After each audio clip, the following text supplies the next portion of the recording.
Olá a todos vocês que acessam o canal Barriguda News. Hoje nós estamos dando início a uma sequência de entrevistas relacionadas a patologias da obstetrícia e ginecologia. A primeira será sobre endometriose. Conceitualmente, a endometriose é o implante ectópico de células endometriais.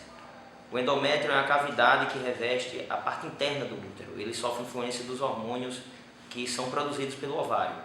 Alguns pacientes podem apresentar implantes desse tecido fora do útero e, obviamente, esses implantes irão responder à ciclicidade dos hormônios. A endometriose é uma das principais causas de afastamento temporário do trabalho e ela se apresenta na idade reprodutiva da mulher, já que ela depende dos hormônios, enquanto a mulher está menstruando. Aproximadamente 6 a 10% das mulheres em idade reprodutiva podem apresentar endometriose, mas se você for avaliar grupos individuais, você verá que essa incidência aumenta. Por exemplo, as pacientes que apresentam infertilidade, de 25 a 30% apresentam endometriose. As pacientes que apresentam dor pélvica intensa durante o período menstrual, aproximadamente 50% apresentam endometriose. E as que apresentam esses dois sintomas juntos, tanto infertilidade quanto dor, aproximadamente 90% apresentam endometriose.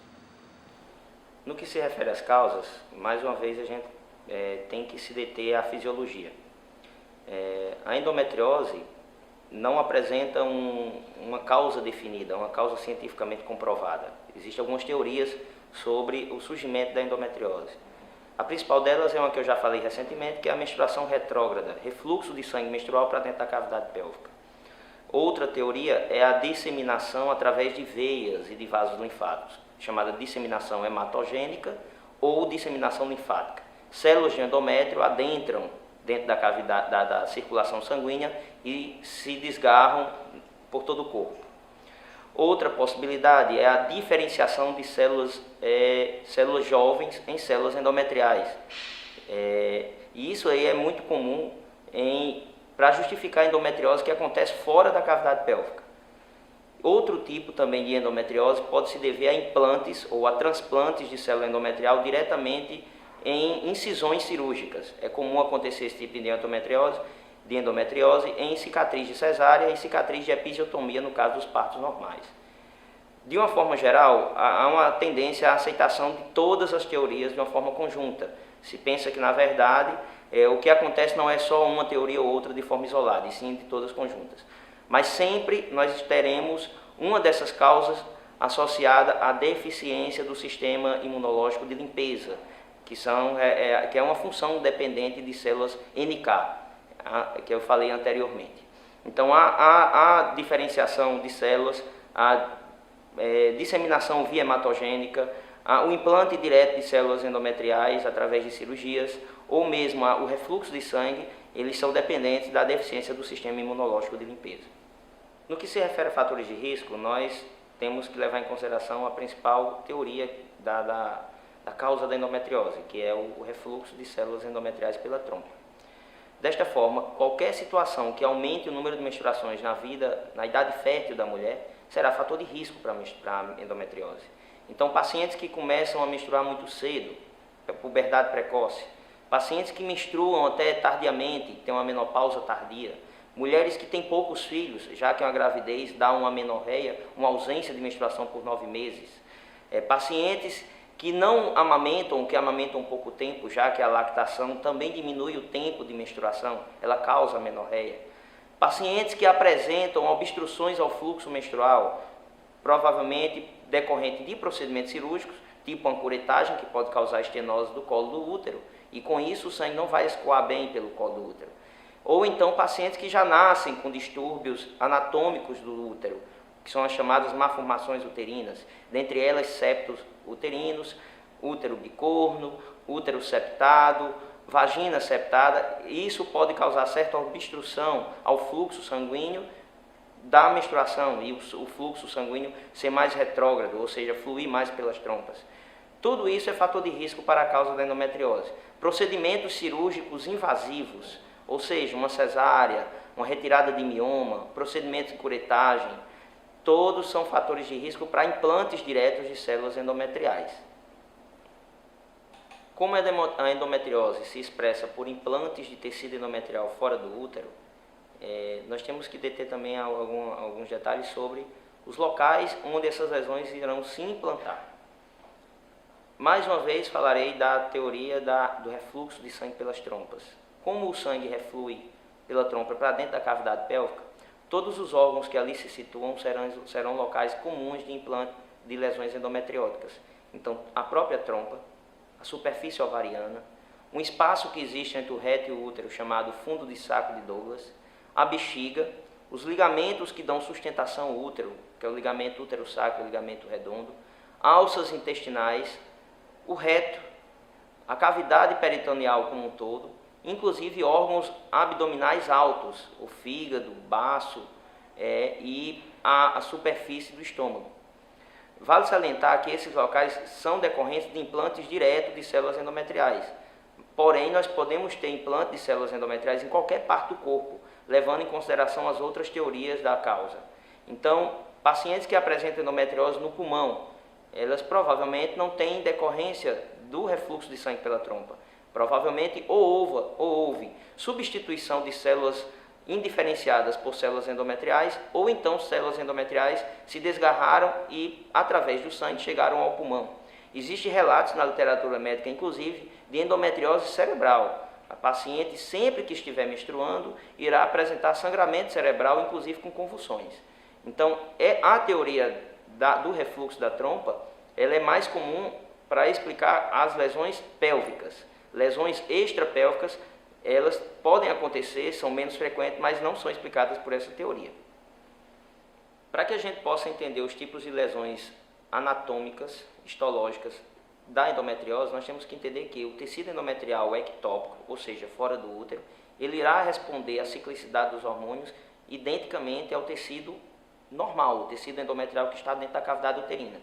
Então, sempre que a mulher menstruar, ela terá sangramento nos locais onde há implante de endometriose. E esse sangramento causará processo inflamatório. Esse processo inflamatório, há de se dizer, será mensal. Todo mês ela irá menstruar e terá processo inflamatório nos focos de endometriose. Os tipos de lesão vão desde pontos hemorrágicos microscópicos, que só são visíveis em biópsia, até cistos repletos de sangue com hemosiderina. Esses cistos, por ter um conteúdo achocolatado, são chamados de cistos chocolate. Eles são mais comuns no ovário. Mas as lesões, elas vão desde simples lesões até cistos enormes, com 8, 10 centímetros, e com múltiplas aderências pélvicas. Essas aderências também serão causa de obstrução tubária, sepultamento do ovário, criando uma carapaça em torno do ovário, que irá tornar a mulher infértil, e elas só são determinadas, só são confirmadas como lesão endometriótica através de biópsia.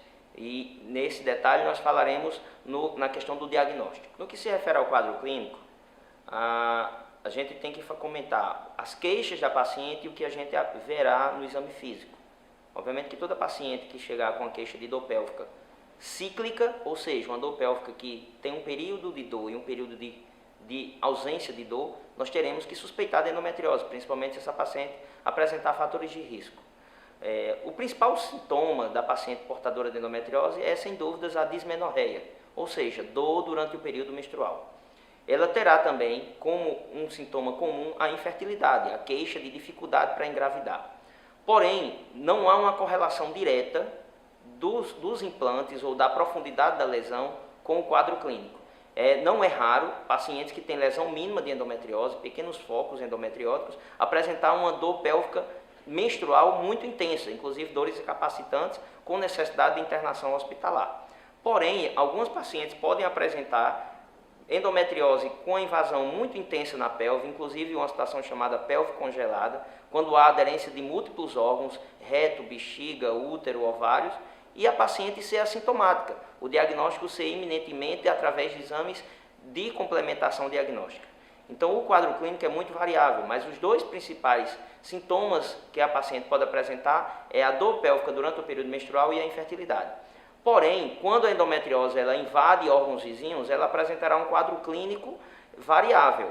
Não é raro a paciente se queixar de sangue nas fezes durante o período menstrual. Essa paciente provavelmente ela é portadora de endometriose numa área chamada septo reto vaginal. que é uma membrana que separa o reto da vagina. Nessas pacientes, ela terá implante de endometriose na parede do reto. E quando ela menstruar, ela também sangrará para dentro do reto. Outra situação inesperada é sangramento urinário quando está menstruada. Essas pacientes têm invasão da bexiga por lesões endometrióticas. Obviamente, quando ela menstruar, ela sangrará para dentro da cavidade vesical, da cavidade da bexiga. E ela vai urinar com sangue presente, sangue este vindo do foco endometriótico. O diagnóstico, nós teremos uma associação de achados, tanto clínicos, quanto de exame, quanto de cirurgia. Vale salientar que a única forma de confirmação da endometriose é através de biópsia de lesões suspeitas. Diga-se de passagem, quando se fala o termo biópsia, sempre se pensa em câncer. Endometriose é uma doença benigna. Apesar de toda a sua gama de patologia, toda a sua gama de sintomas e consequências que ela pode trazer, ela é uma doença benigna. Ela não evolui para câncer. Mas o diagnóstico vai sempre levar em consideração o quadro clínico da paciente, aquela paciente que se queixa de dor durante a menstruação ou que vem tentando engravidar e não consegue. Os exames de imagem, eles nos trazem pouco auxílio. Hoje em dia, existem alguns tipos de ultrassom na pesquisa da endometriose do septo reto vaginal. Pode-se utilizar, inclusive, de ressonância ou tomografia. Mas, na verdade, o padrão ouro para diagnóstico de endometriose é a biópsia das lesões suspeitas. Essa biópsia pode ser feita através de cirurgia por via aberta, chamada de laparotomia. Você tem uma suspeita de endometriose no ovário. Vai lá, faz a cirurgia, tira um fragmento do ovário e manda para a biópsia. Ou através da laparoscopia, que é uma cirurgia minimamente invasiva, que além de confirmação diagnóstica por extirpação de lesões, de fragmentos para a biópsia, você terá a possibilidade de realizar o diagnóstico de obstrução de trompa, através de um procedimento chamado cromotubagem. A gente introduz através do colo do útero substâncias corantes e se a trompa for obstruída, essas substâncias não chegarão na cavidade pélvica. Então a videolaparoscopia é o padrão ouro para o diagnóstico de endometriose e inclusive com possibilidade de tratar a endometriose. Quando a paciente apresenta obstrução de trompa ou cistos do tipo chocolate em um dos ovários, ele pode, no momento da videolaparoscopia, essas lesões serem removidas e de uma certa forma você melhorar a situação reprodutiva daquela paciente que até então era infértil. Então, na verdade, o diagnóstico é eminentemente histopatológico, através de biópsia. A escolha do tratamento ideal para a endometriose dependerá de alguns fatores, entre eles o desejo reprodutivo da paciente, o desejo de ser mãe, a idade da paciente, os sintomas e a extensão da lesão. As pacientes que já têm sua prole constituída, já têm seus filhos e que não têm mais desejo reprodutivo e que apresentam sintomas mais intensos, elas têm indicação iminente de cirurgia, com possibilidade inclusive de uma cirurgia mais alargada, uma cirurgia mais agressiva, com remoção de útero e possivelmente ovários. Mas o tratamento da endometriose ele vai desde a simples observação em pacientes que têm sintomas frustros e que não apresentam infertilidade, até a possibilidade de uma cirurgia mais agressiva, como a panhisterectomia, que é a remoção do útero e ovários. O que se fala muito hoje em dia é na possibilidade da videolaparoscopia, um procedimento de alta complexidade que infelizmente não é ofertado a todas as pacientes portadoras de endometriose, mas que tem a possibilidade tanto diagnóstica quanto terapêutica. Não podemos também deixar de mencionar o tratamento hormonal. Já falei anteriormente que a endometriose é uma lesão, é uma doença hormônio dependente. Então, da forma que os hormônios ovarianos estimulam a proliferação da endometriose, nós podemos, de uma certa forma, inibir essa estimulação hormonal e causar uma atrofia, pelo menos temporária, diminuindo assim o quadro clínico da paciente, o quadro doloroso, que é o que mais incomoda na endometriose. Então, alguns hormônios, entre eles pílulas anticoncepcionais, substâncias que irão inibir a menstruação, tipo os análogos do GnRH, podem ser utilizadas com possibilidade terapêutica satisfatória. Vale salientar que não teremos cura com tratamento hormonal. A possibilidade de cura é realmente a realização da panhisterectomia. Hoje é o que se fala na possibilidade de cura da endometriose. A realização da videolaparoscopia com extirpação de algumas lesões, ela traz uma recidiva alta, provavelmente dependendo se a paciente vai engravidar depois da cirurgia ou não. Pacientes que, inclusive, mesmo submetidas à videolaparoscopia e que não tiveram sucesso na desobstrução das trompas, também podem necessitar de bebês de proveta, a famosa fertilização in vitro. E na grande maioria das vezes será a única forma da paciente chegar a ser mãe. Então, o tratamento da endometriose, assim como seu quadro clínico, é muito diversificado. Vai desde a simples observação até tratamentos hormonais, inclusive com possibilidade cirúrgica mais agressiva, como a remoção de útero e de ovários. Vale salientar que existe um tipo de endometriose na parede uterina, que é comum em pacientes pré-menopáusicas, chamada de adenomiose.